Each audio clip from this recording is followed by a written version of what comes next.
I spent most of my life fighting with my wife.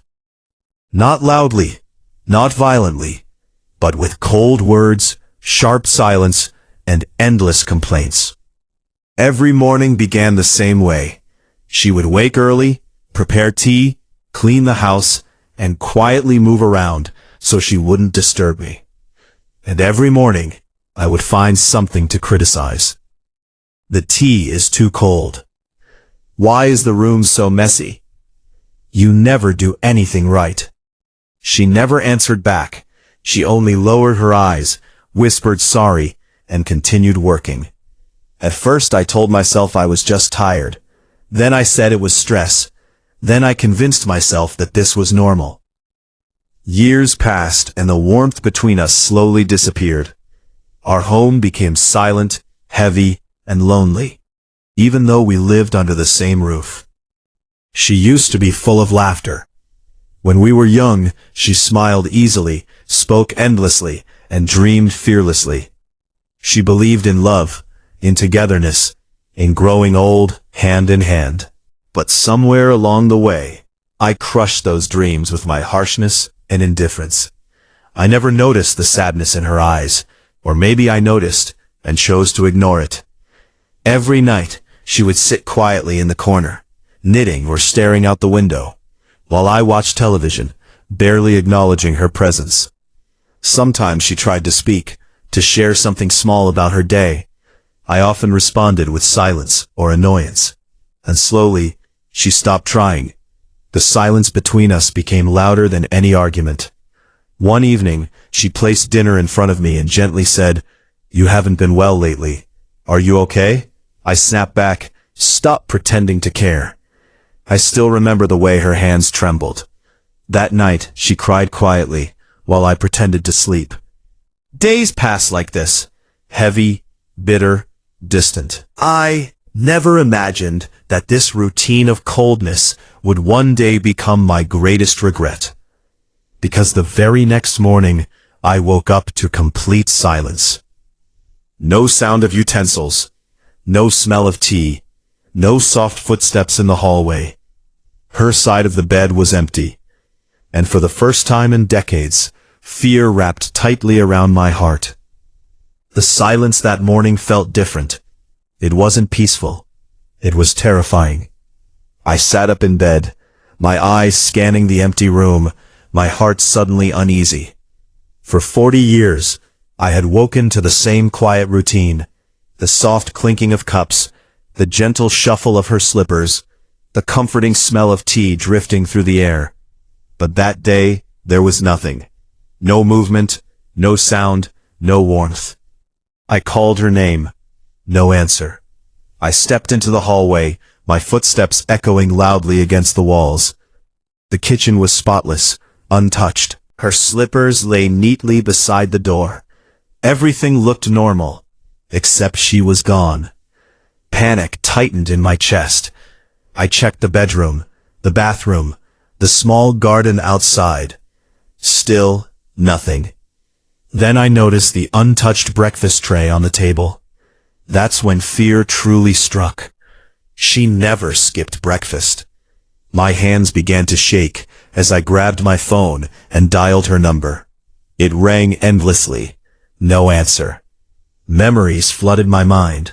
Her quiet smiles, her tired eyes, the countless times she had tried to reach me. And suddenly, I saw them clearly. For years, she had carried our life on her fragile shoulders. She cooked, cleaned, cared, sacrificed, and I rewarded her with coldness and complaints. Regret burned through me.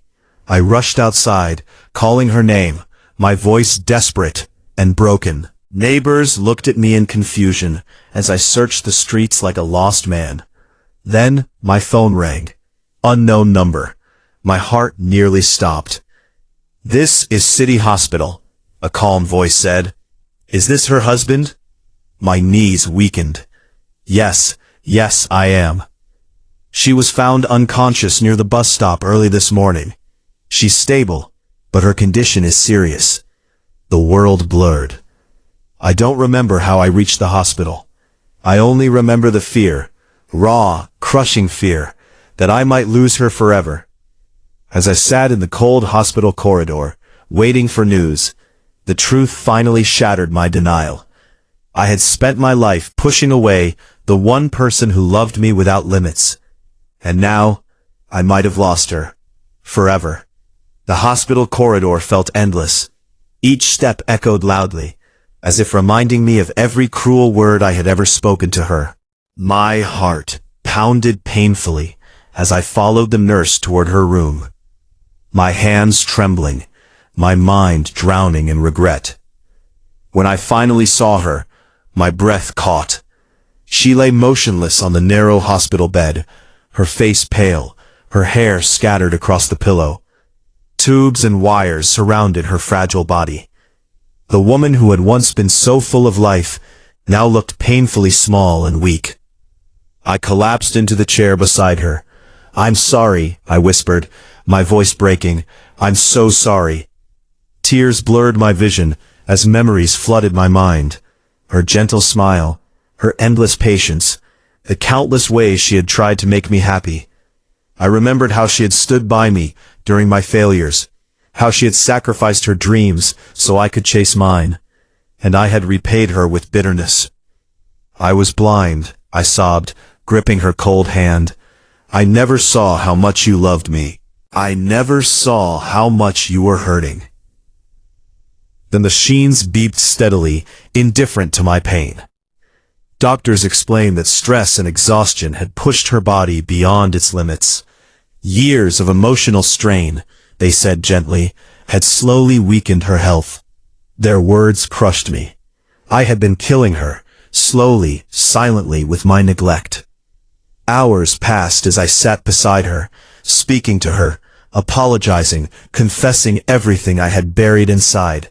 I told her about my fears, my frustrations, my failures, things I had never shared in 40 years of marriage. "I still love you," I whispered desperately. "Please don't leave me. I can change. I swear I will." For the first time, I truly understood the meaning of love. Not control, not pride, not comfort, but care, respect, and sacrifice. As night fell, her fingers twitched slightly in my grasp. My heart leapt. A fragile sign of life. Hope flickered inside me, but fear remained.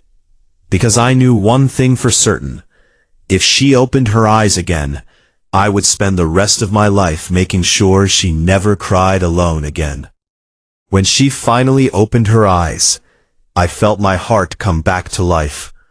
Her gaze was weak, confused, but when it met mine, something deep stirred inside me. I held her hand tightly, afraid that if I let go, I might lose her again. "I'm here," I whispered. "I'm not going anywhere." Tears slipped down her cheeks. For a moment, she said nothing, just looked at me, as if searching for the man she once married. And in that silence, I understood how much pain I had caused. From that day forward, I changed.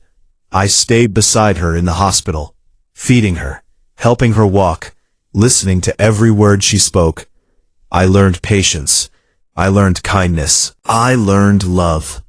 For the first time in decades, I truly saw her. When we returned home, I transformed our house, not with expensive gifts, but with care. I cooked her favorite meals, cleaned the rooms, and sat beside her every evening. I listened to her stories. I laughed at her jokes. I apologized again and again, not just with words, but with actions. Slowly, the sadness in her eyes faded. We began taking small walks together, holding hands like we once did when we were young. We shared memories, dreams, and quiet moments. Each step felt like a promise, a vow renewed. One evening, as we watched the sunset, she squeezed my hand and whispered, "I never stopped loving you." Her words broke me, because I knew I had been given a second chance. And this time, I would not waste it. The morning sunlight slipped gently through the curtains, touching Ahmad's tired face. He opened his eyes slowly, his heart heavier than it had ever been. The memories of last night's argument replayed in his mind. His harsh words, the pain in Aisha's eyes, and the silence that followed. For the first time in years, he truly felt afraid of losing her.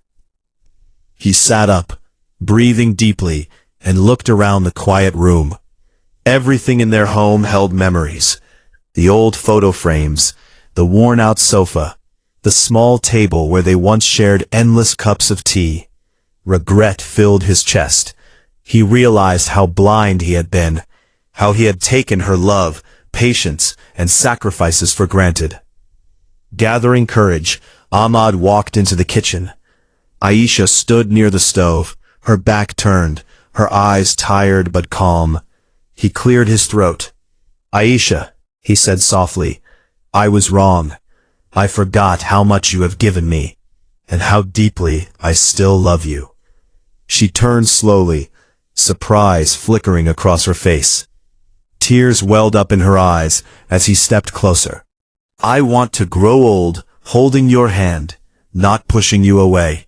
For a moment, silence hung between them. Then Aisha whispered, "All I ever wanted was your love and respect." Ahmad gently took her hands, and she didn't pull away. They sat together, sharing memories, laughter, and quiet apologies. The years melted away, leaving only two hearts that had found their way back to each other. That morning, their home felt warm again, filled with forgiveness, understanding, and a love reborn. Because true love doesn't fade with age. It grows stronger when hearts learn to forgive.